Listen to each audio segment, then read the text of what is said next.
El mundo de los niños no es tan risueño como se cree. Existen miedos confusos, difusos, las experiencias de la pérdida, animales, cosas y personas que se van y no regresan, lo oscuro de la noche, donde el mundo entero se ausentó. ¿Regresará? A los mayores no les gusta hablar de esto e inventan historias de niños y niñas donde muestran solo sonrisas. Tal vez para convencerse a sí mismos que su propia infancia fue agradable. Hola, el día de hoy les voy a contar una historia escrita por Juan Jacobo Tancara. El libro se llama Murallas de piel y silencio. Nuestro autor es de esta región, de Arica y Parinacota. Habla de un niño que nació en Caquena, que pasó sus primeros años de infancia en Putre y que más adelante tendría que parar en una fundación en nuestra ciudad de Arica.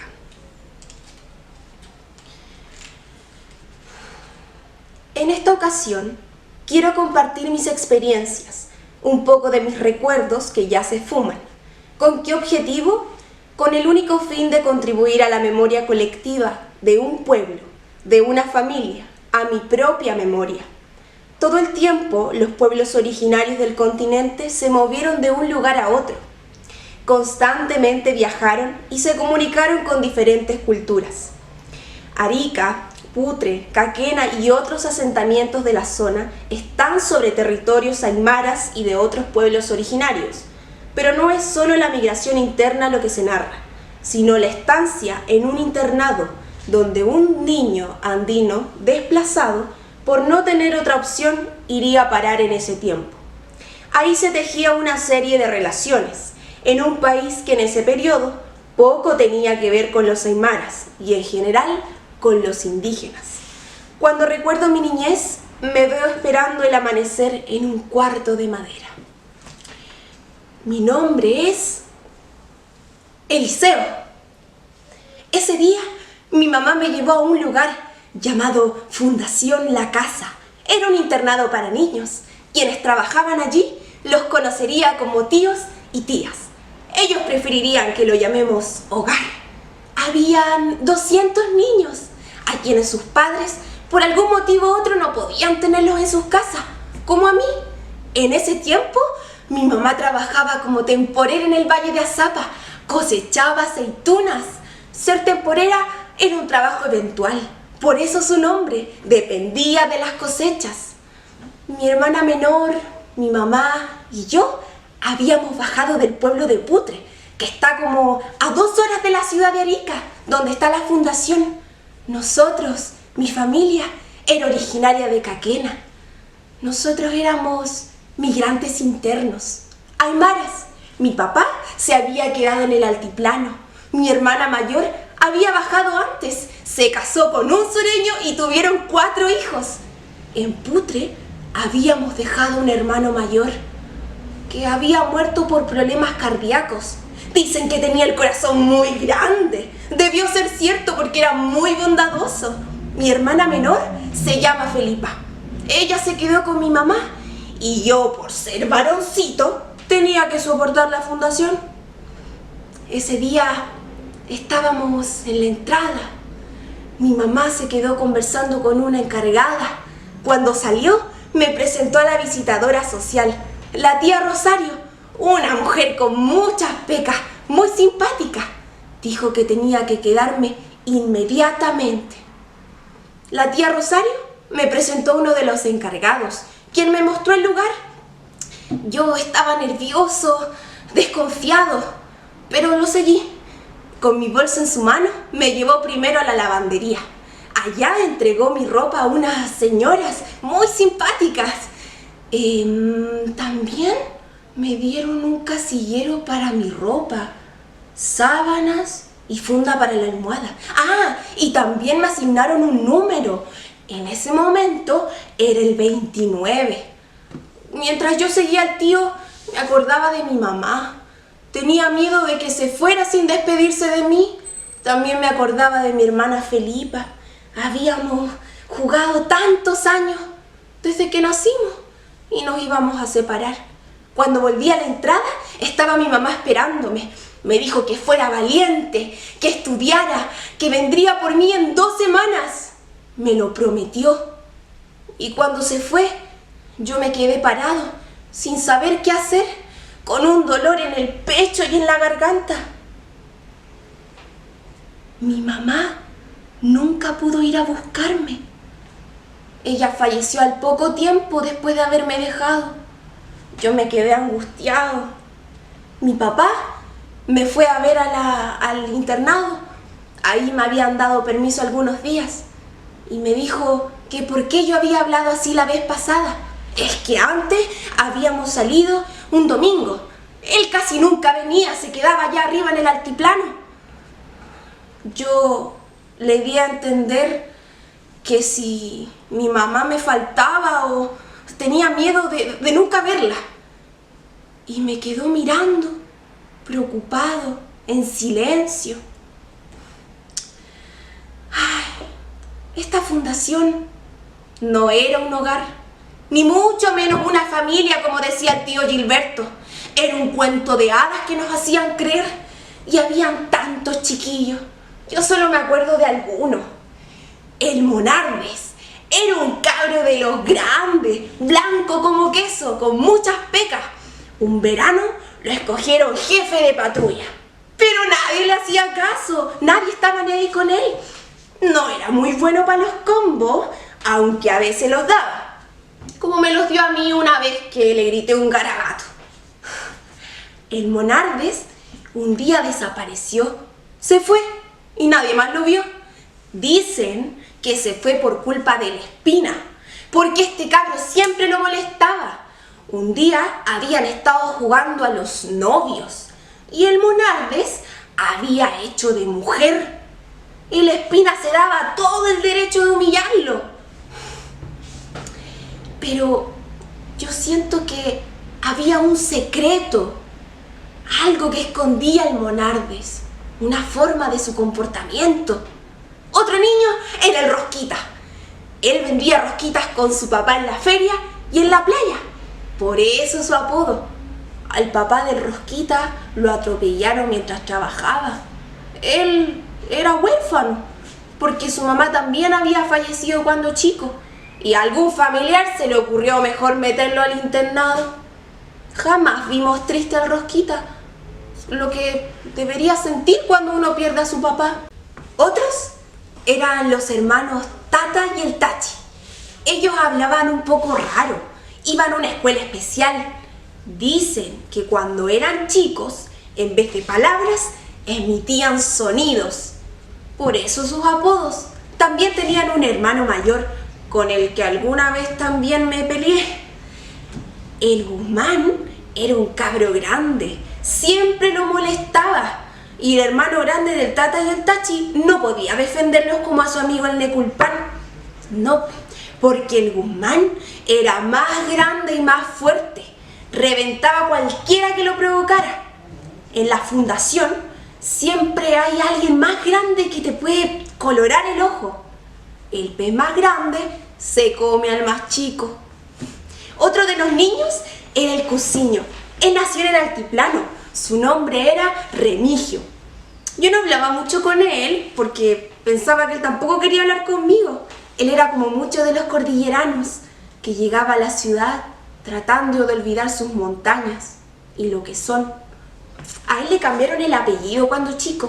Sonaba como extranjero, afrancesado, que si no mal recuerdo era como Cozy. ¿Pero de dónde salió tal nombre? No, más bien su apellido venía de Cusi, que es muy común entre los aymaras y los quechuas. He leído que significa hombre próspero que siempre tiene suerte en lo que hace. Si hablamos de viajes, uno de ellos fue en las vacaciones. Se me vienen a la memoria 2 de ellas, cuando viajamos al interior, a los pueblos andinos de Putra y Belén. En el primero pasé parte de mi infancia. Belén no lo conocía. Fue una bonita sorpresa. Estamos hablando de la precordillera andina. Pasamos por el valle de Utah, sembrado con maíz. Luego comenzamos el ascenso. Por esos mismos caminos viajé varias veces con mi mamá. Ella iba desde Putra hacia Arica y me llevaba en sus faldas. Algunos niños fueron afectados por la altura y comenzaron a vomitar. En mi caso, el aire me era conocido. El medio ambiente y yo nos reconocimos. Me sentí más aliviado, más sano, aunque por estar mucho tiempo en la ciudad me empezó a doler un poco la cabeza. Nos alojamos en una escuela de Belén. Una vez no recibimos los víveres para la semana. No teníamos qué comer. La gente del pueblo se juntó y decidieron traernos comida. La tía Bianca, con ayuda de los tíos, prepararon fideos con carne. Andábamos en el pueblo, subíamos al campanario para ver lo que estaba alrededor. Visitábamos familias, ayudábamos en las casas para ganarnos algo para servirnos cuando nos daba hambre.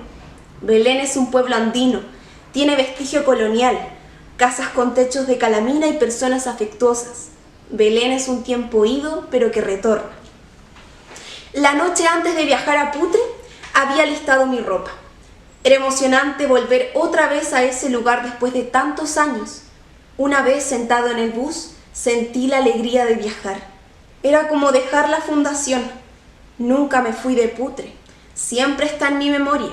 Esté donde esté, aparece en mis sueños. Es mi origen permanente. Es el lugar hacia donde siempre los senderos me llevan.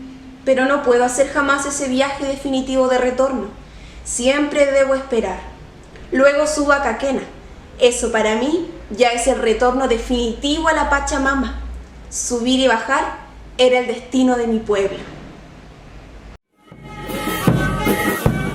Estuvimos para el carnaval. El tío Pepe en esa oportunidad se curó y nos llamó para pedirnos que no le contáramos a nadie. Mirábamos el carnaval. Eran momentos de reencuentro de los hijos e hijas de Putre. Muchos venían desde la ciudad de Arica y de otras partes. Habían dos grupos de bailarines. En uno estaban los adultos casados y el otro los jóvenes, solteros. Los adultos bailaban al ritmo de las tarcas y los jóvenes al son de las quenas, guitarras y mandolinas. Los grupos danzaban en la plaza y entraban a los patios de las casas de las autoridades, de personas importantes o del alférez. El grupo de los jóvenes elegía a un rey y a una reina que estaban a la cabeza de la comparsa. Se tiraban harina, los bañaban en harina. También se roscaban serpentinas en el cuello y se echaban chaya en las cabezas. El día en que me fui, todo comenzó por una pelea. El Máximo elegía a su equipo con arrogancia. Él se creía el mejor de todos para la pelota. Él decidía quiénes eran los buenos y los malos. Nos daba la espalda menospreciándonos, haciéndose el mandamás. Comenzó el juego. Me daban un pase y yo con toda mi rabia agarraba la pelota y la lanzaba muy lejos para que nadie la fuera a buscar. Un pase, lo mismo. Otro pase, lo mismo. Es que me caía mal. El Máximo hubiese querido golpearme, pero no se atrevía. Me acusó con el tío. El tío me llamó. Yo, aguantándome toda la rabia, fui. Me dijo que tomara mis cosas y que me fuera para mi casa. En ese momento tal vez quiso decir que me fuera algunos días de la fundación para que reflexionara sobre mi comportamiento. Pero yo entendí que me estaba echando del hogar. Yo quería irme, pero no que él me echara. Tenía mucha rabia. Me fui a las duchas, tratando de calmarme. El agua fría no pudo quitar mi rabia. Fui a la lavandería, comencé a gritarle a todos. Me fui a mi pieza, a la cama. Desordené las camas de todos mis compañeros, tiré el colchón, las sábanas al piso. Fui a la entrada. Ahí estaba la visitadora social, la tía Rosario, la tía que había conversado con mi mamá el primer día en que llegué a la fundación. Pero yo Ya no quería palabras fingidas ni compasiones. Ahí estaba afuera, en la avenida Las Acacias. Quise calmarme. Atrás había dejado las murallas y las rejas. En ese momento había comenzado una vida nueva, pero no lo sabía.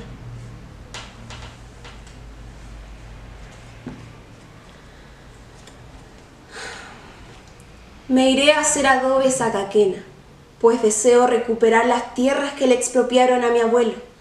Regresaré por fin a las montañas, al altiplano. Será mi siguiente viaje. Me iré para allá arriba y allí me quedaré. Antes pasaré por Putre para visitar la tumba de mi hermano y de mi padre. Ayer fui a ver a mi madre. Ella duerme en el valle de Azapa. Antes de ir almorcé con mi hermana mayor, ahora viuda. Sus hijos crecieron y se han ido. Mi hermana Felipa vive sola en algún lugar de la ciudad donde crecimos.